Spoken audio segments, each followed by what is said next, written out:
So today I took the time to try to figure out what was wrong with my RC for the rear end, because one day I was driving it and I did notice that it was hitching a little bit every now and then all of a sudden rigor mortis kicked in and it stopped turning altogether because it jammed up really bad.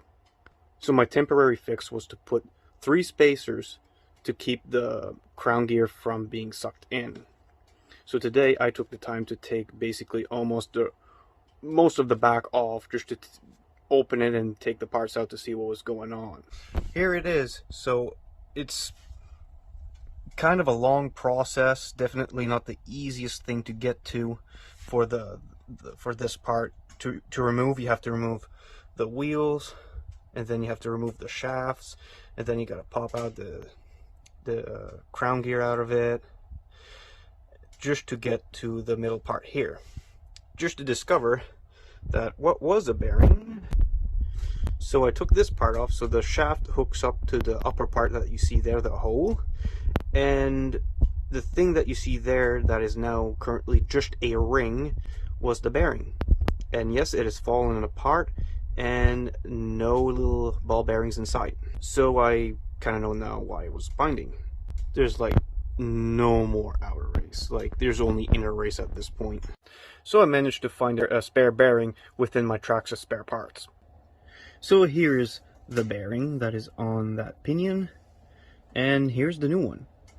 And yes, it was like that before. Welcome to how it's not supposed to look like versus what it's supposed to look like. But the good news is it seems like the gear hasn't really been tortured through this, which I'm really happy to see. So it seems that I only need a bearing at this point. And the outer bearing seems like it's actually still intact. I am not the first owner of this RC, but whoever actually owned this RC put it through a lot of pulling, because the front shafts are actually a little bit stretched. And the inside bearing on that pinion is absolutely crushed and grounded to pepper.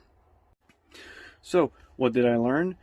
If I see the pinion shift while it moves, spacers are not going to work. It just means you need an inner bearing to stop it from doing that. Because if you keep using it like that the pinion moves, it's actually going to start destroying the ring gear you have inside. Maybe I should have blurred that. Some people might have found that a bit disturbing. But just look at that. It's just utterly destroyed.